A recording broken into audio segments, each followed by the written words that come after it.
Hello and welcome back to another Monster Monday, a series where I draw a creature from D&D and I talk about its lore and its history and what it's like to fight. And these videos are based on your suggestions that you leave down in the comment section below these videos. And today's suggestion for Couatls was actually first suggested by Tim Kleemer. But then my patrons over on Patreon vote for which monsters they'd like to see in what particular order. Although Tim may have suggested this video quite a while ago, my patrons just voted for it, so I hope you'll enjoy today's video.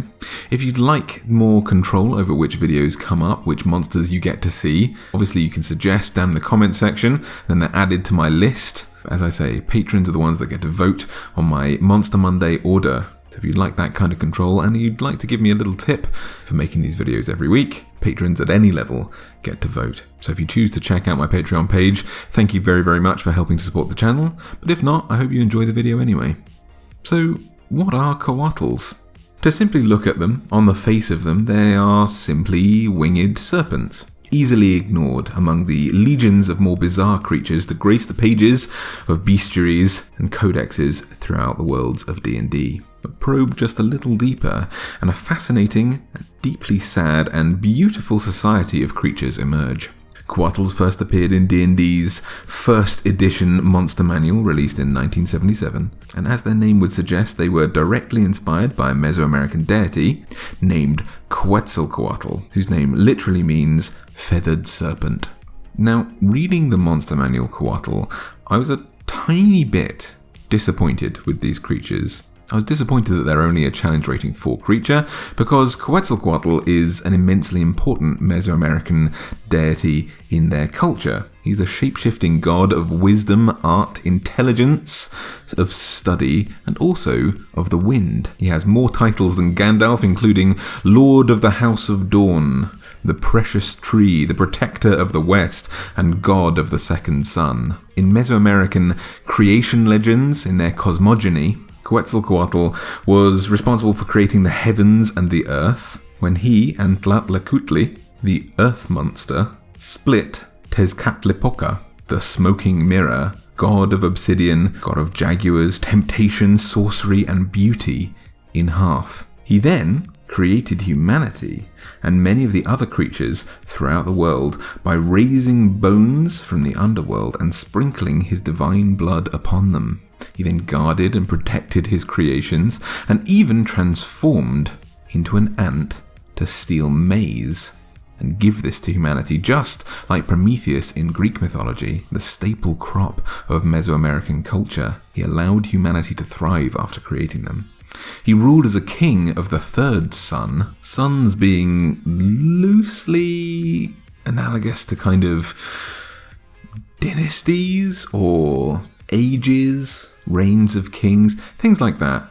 A decent chunk of time anyway. But he ruled as the king of the third sun until he was tricked into getting hideously drunk by Tezcatlipoca, who's apparently not dead after being split apart and turned into the heavens and the earth. But Tezcatlipoca tricked him into sleeping with his own sister. Definitely the low point of the godly career here.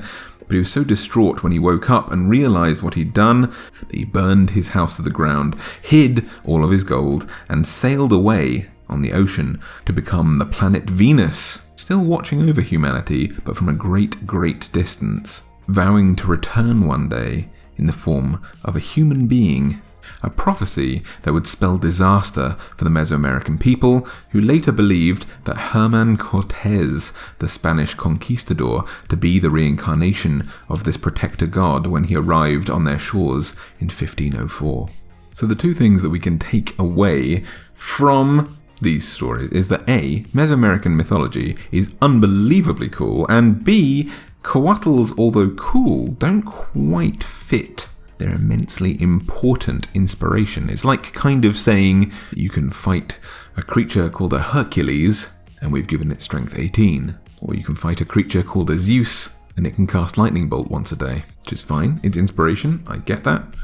But it seems to diminish the importance of this sort of pivotal keystone god in Mesoamerican history. But that said, the creators of those creatures did definitely take a lot of influence from the original god, and it's possible to think of these creatures as the spawn of Couatl, or the angels, let's say, of this deity.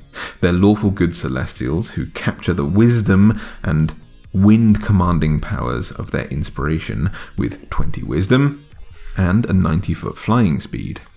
They have a 120-foot true sight, which always adds to a feeling of wisdom in a role-playing experience, and they can speak all languages as well as being telepathic up to 120 feet. In fact, their telepathic might is so great that their minds are protected from the worst psychic assaults, granting them immunity to psychic damage, as well as scrying attempts, any effect that would detect their emotions, or read their thoughts, or even locate it.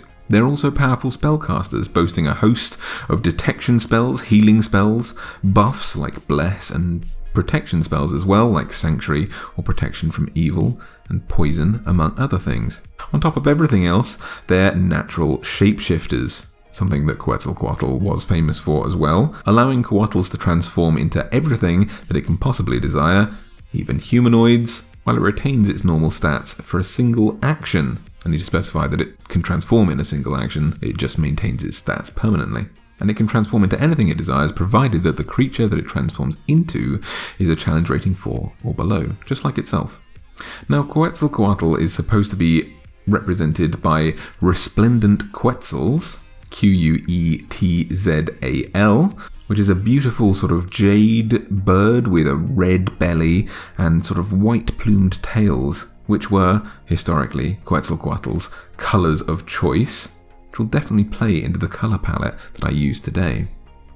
But also, he's supposed to be represented by rattlesnakes, Couatl literally meaning serpent, crows, macaws, spider monkeys, ducks, and harpy eagles, who look so cool. I also plan to take a little bit of influence from them in this drawing as well if I can. So while shapeshifting, any of these creatures would be potentially great forms to have your Couatls appear as or transform into if you want to leave your players guessing as to the true nature of what this creature is. Maybe they still maintain the beautiful colours, these sort of jades and reds and whites, that perhaps the traditional versions like crows and spider monkeys might not have in these colours. We're told that Couatls were created as guardians and caretakers by a benevolent god not worshipped since the dawn of time, which is forgotten now by all but the Couatls themselves. And this could perhaps be a reference to Couatl leaving the world and becoming Venus. On page 43 of the Monster Manual, where these creatures appear,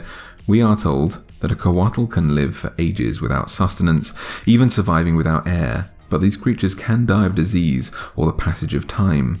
A Couatl can sense its end up to a century beforehand, but it has no insight into the manner of its demise. If a Couatl has already accomplished what it was set out to do, it accepts its fate. However, if its imminent death endangers the completion of its goals, it actively seeks out other Couatls with which to produce offspring. The mating ritual of Couatls is beautiful and elaborate dance of magic and light, which results in a gem-like egg from which new Couatls hatch. The parent that sought out the mate raises the newborn Couatl and instructs it as to its duties, so that it can complete whatever task the parent leaves unfinished.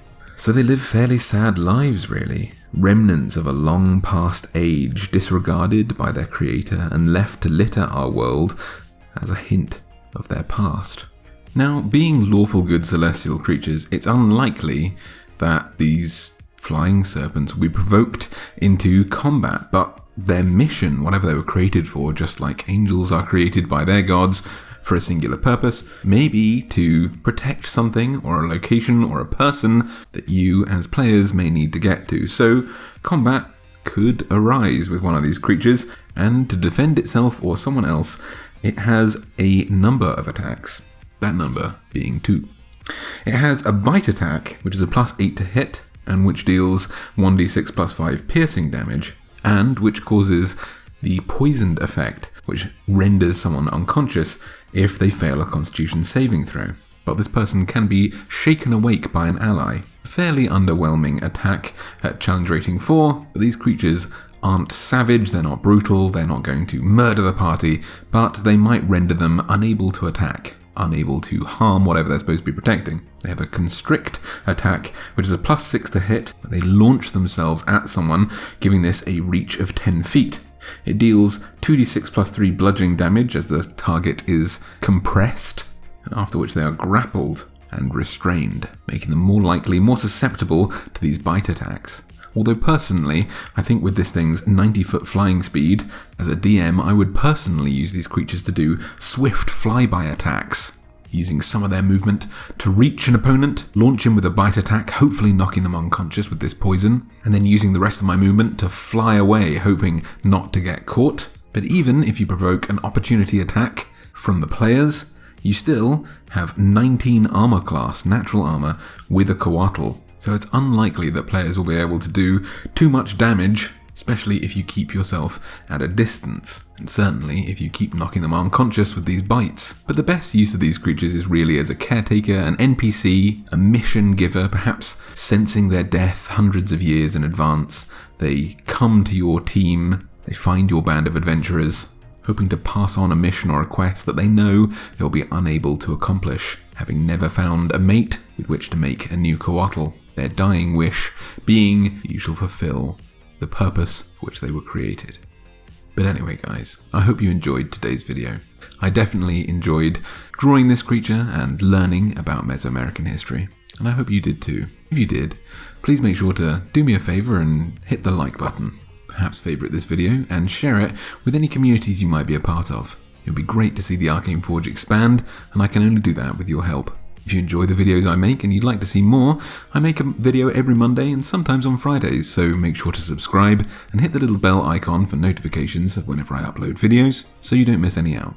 If you'd like to support the channel in an even more personal way, like to give me a tip for making these videos, and earn yourself rewards like one-on-one chats, private live streams, copies of all the illustrations that I do each month, and the chance to vote on which videos I make in what order, I'd urge you to head over to my Patreon page and take a look. So thank you very, very much if you choose to support the channel in that way, but if not, it's still been great to have you here. So thank you very much for joining me. So until next time, be kind to the flying serpents that you find in ancient temples and overgrown jungles. They may have been mourning their distant creator for hundreds of years. And until next time, happy monster hunting.